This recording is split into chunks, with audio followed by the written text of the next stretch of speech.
The doors to the Viridian Tea House are open once more. Hello, everybody. It's good to see you again. Hope you're doing well. Well, I've got a lot to talk about, but I'll start with this. So I think in the last video, I stated that I was returning to the world of the violin as a violin student. So far, I've had one class. My teacher's name is Nadia, and both her and her husband are simply delightful. My first hour just flew by, and before I knew it, I was like, wait, we're done? Oh, okay.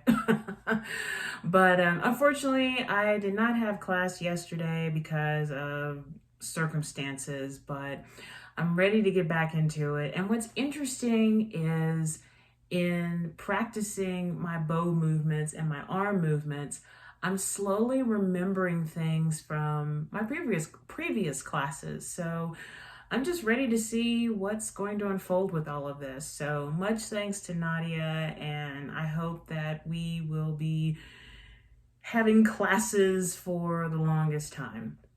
So, all right, so let's begin. So let's start talking about the books here. Got a little itch here.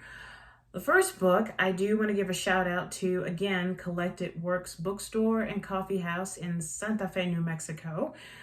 This is where I picked up the book, The Spell of New Mexico, edited by Tony Hillerman.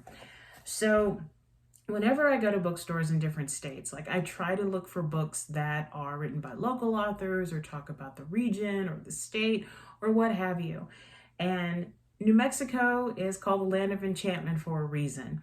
And as my boyfriend and I were walking through the bookstore the first time, I wanted to find something that would resonate with me in terms of returning to New Mexico, because the last time I visited was back in 2015.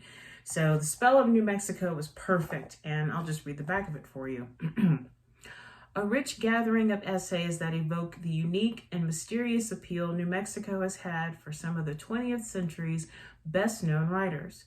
Included here are selections by Mary Austin, Oliver Lafarge, Conrad Richter, D.H. Lawrence, C.G. Jung, Winfield Townley Scott, John DeWitt McKee, Ernie Pyle, Harvey Ferguson, and Lawrence Clark Powell. Hillerman's preface and introduction are choice specimens of his incisive humor and his own deep love of the state. Yeah, pretty much. So I found that the vast majority of the essays, in fact, all the essays, it wasn't so, like, it was more of a feeling.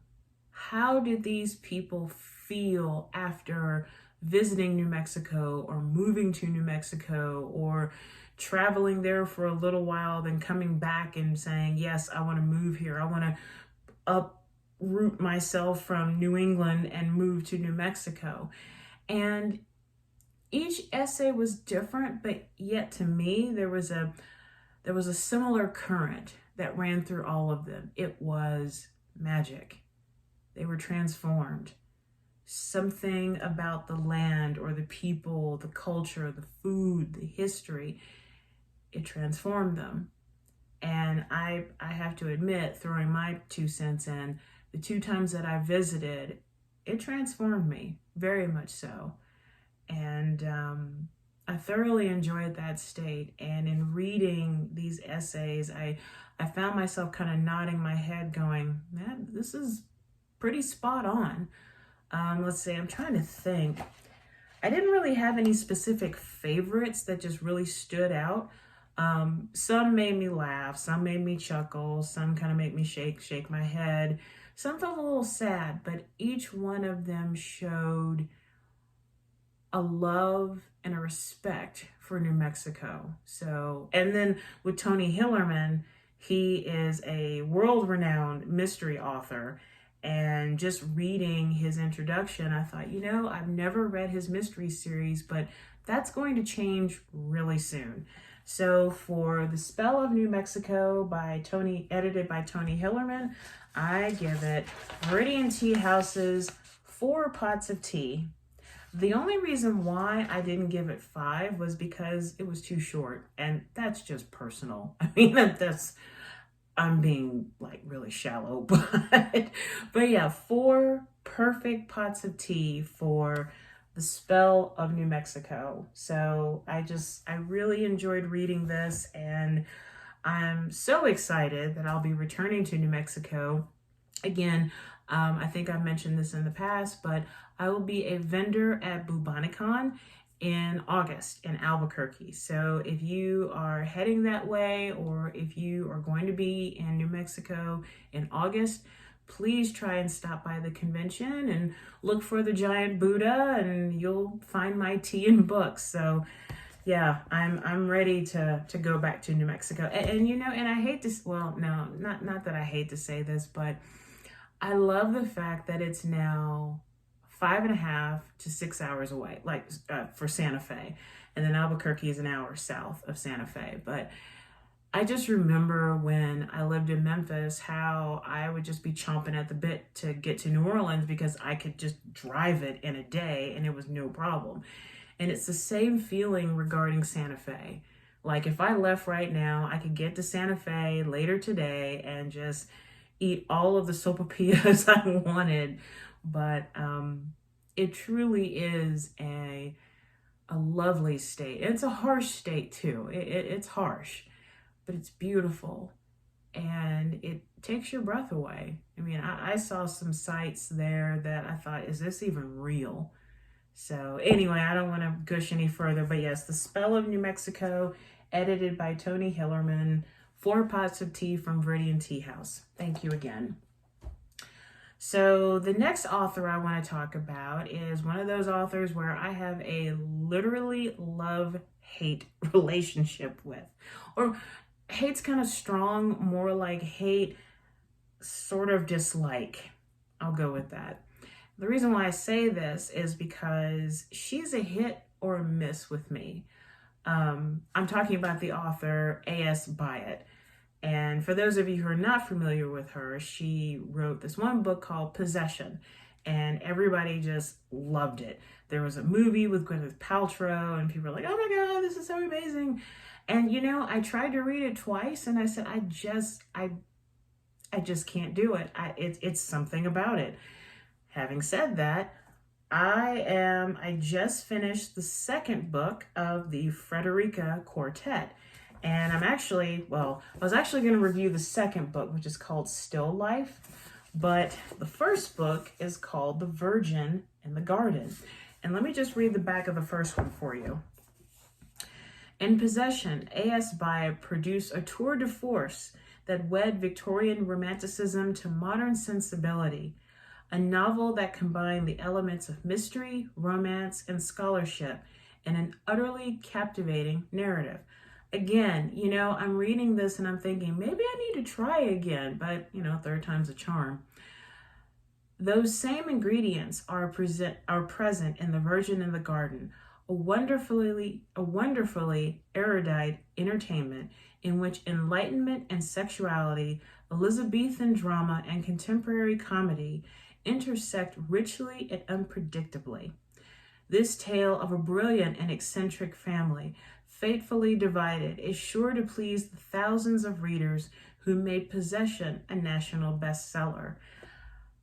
I loved The Virgin in the Garden. It's very British. I mean, if you were not into British literature, you might want to pass this by, but this is very British, and I found that I really resonated with Frederica, which if you follow me on social media, you see that I've named my violin Frederica because of this character.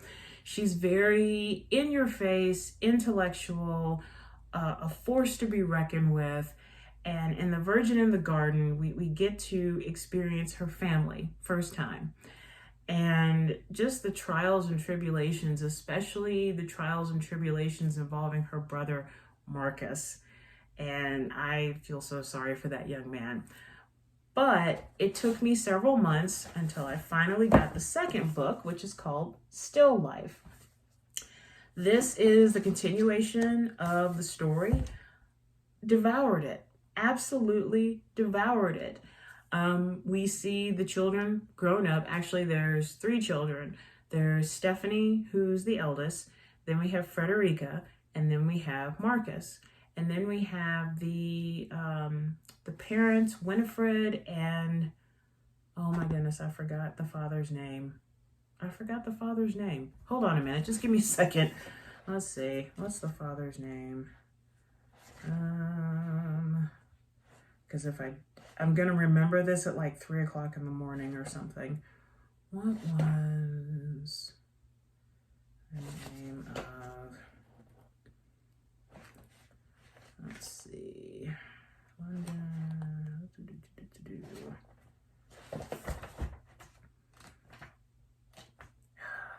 just bear with me.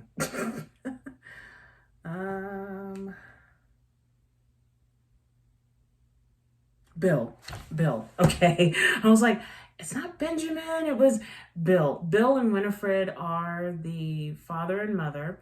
And then Stephanie's the eldest, who's married to Daniel. And in the second book, they have a child. Then we have Frederica, who in the second book is at Oxford.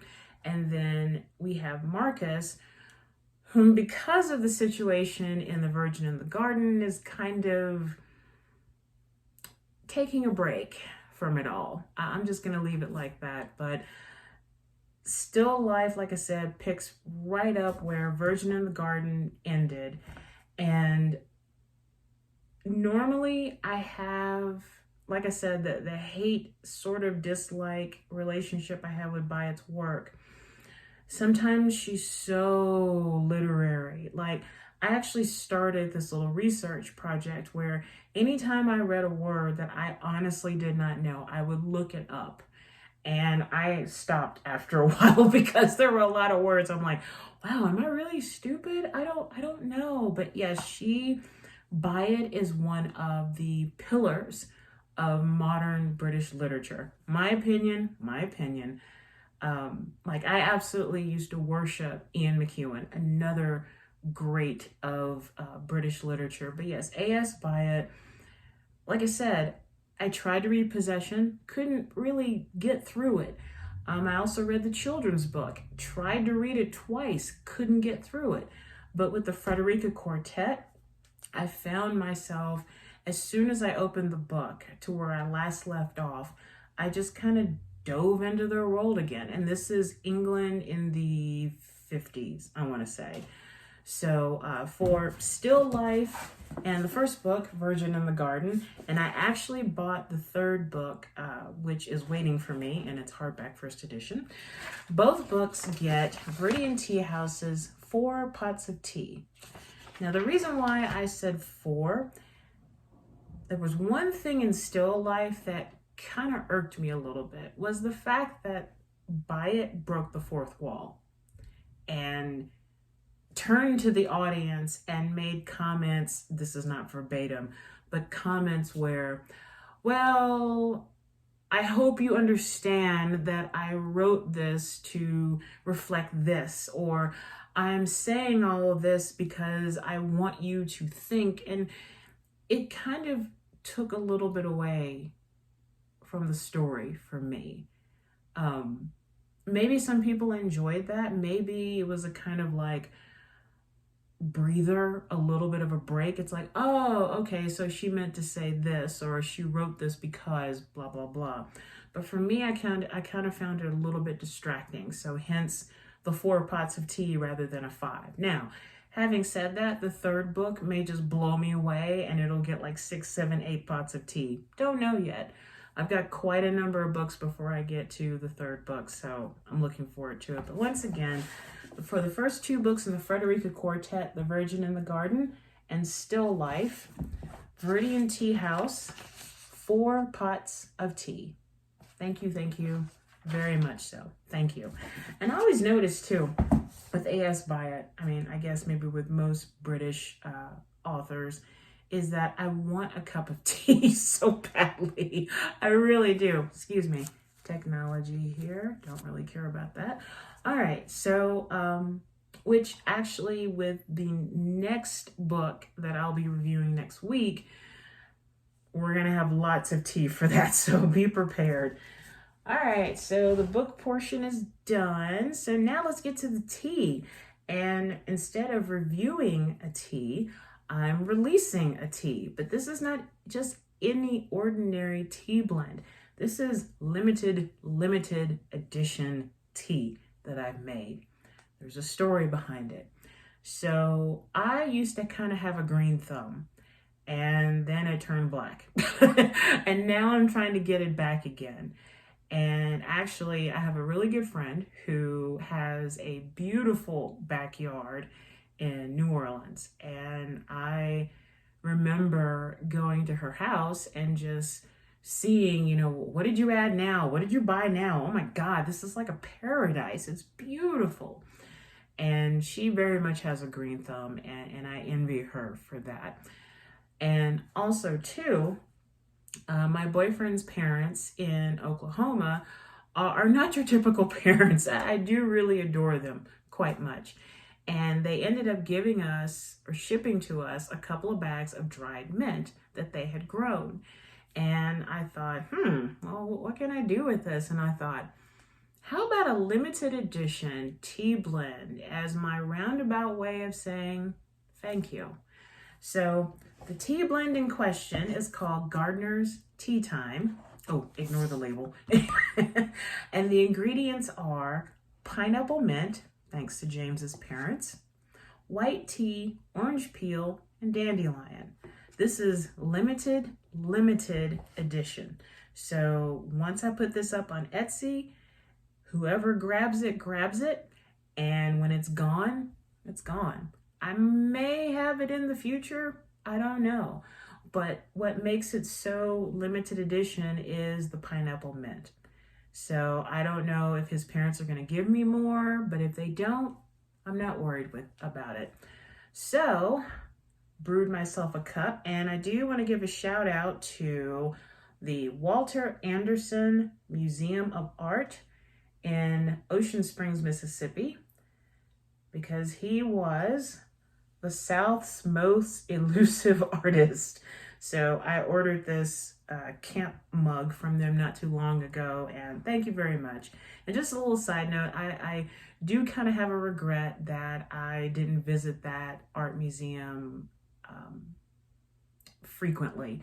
I went there a couple times. I love the artwork, and I just wanted to still show my support for the art museum. So thank you very much for this cup. So this is Gardener's Tea Time. First time trying it. Here we go.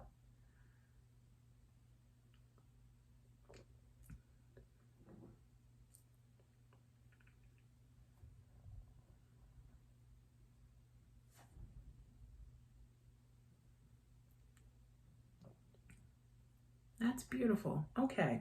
So, wow, that's really good. So here's what's interesting. When I steep this, I got a nice whiff of the mint. But as I'm drinking it, and it's cooled down quite a bit, and I did let it steep for about 4 minutes. But as I'm drinking it, this is a very mellow blend. I feel like I've had a beautiful day in my garden, and I'm trimming lavender and roses and my tea bushes and whatnot. And I've just had a pot of this, and it's just been waiting for me, and it's been gently cooling down. And now I'm taking a break from being in my garden, and this is lovely. For anyone who has a green thumb, this is a lovely, lovely tea.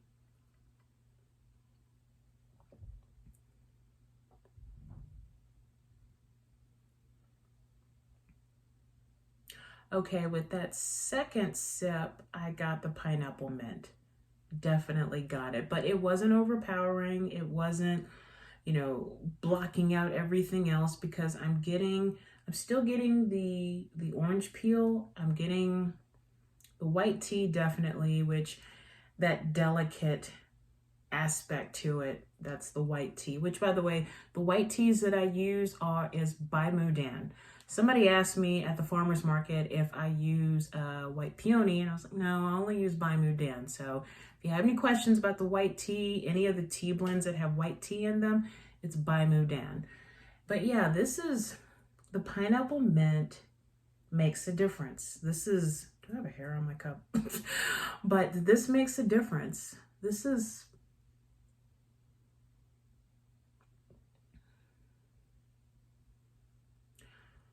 very interesting. I love tea. That's an understatement, but I love the fact that as it cools down in temperature, some flavors are coming up and others are a little bit muted, but it's still it's like a beautiful piece of silk right now. I feel like, yeah, I've spent time in the garden, or maybe I wasn't toiling away. Maybe I was sitting underneath a couple of bushes of whatever flowers and reading a lovely book, and there's this cool breeze that kind of comes through every once in a while, and then I reach for my cup and I drink it, and it makes the day perfect. It makes the garden perfect. That's how I feel with this, very much so. So before I drink all of this, like I said, once this video is over, I will post this to Etsy. First come, first serve. When it's gone, it's gone. So if you are titillated to try it, please go to Etsy right now. It's Viridian Tea Company, no spaces. And if you have any questions, please send an email to teagoddess74@gmail.com and I'll go from there. But anyway, it's called Gardener's Tea Time, and look for it in the next hour or so. Well, I think I'm done. But before I go, let's wrap it up with a nice breathing meditation. So find yourself in a comfortable seated position or standing up or lying down. We're just going to breathe this time. No tea involved. So just close your eyes, take a deep breath in through the nose and out through the mouth. Do that twice, and then just focus on your breathing. And if any thoughts come your way, just let them go by. Don't get hung up on the story reel. Just let them go by. So ready? Let's begin.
Now, as we end this breathing meditation, let's take a deep breath in through the nose and out through the mouth.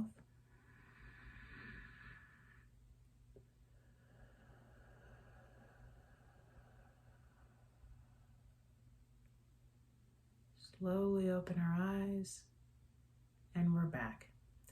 Thank you so much, as always, for taking a few minutes out of your day to watch these crazy ass videos. I really do appreciate it.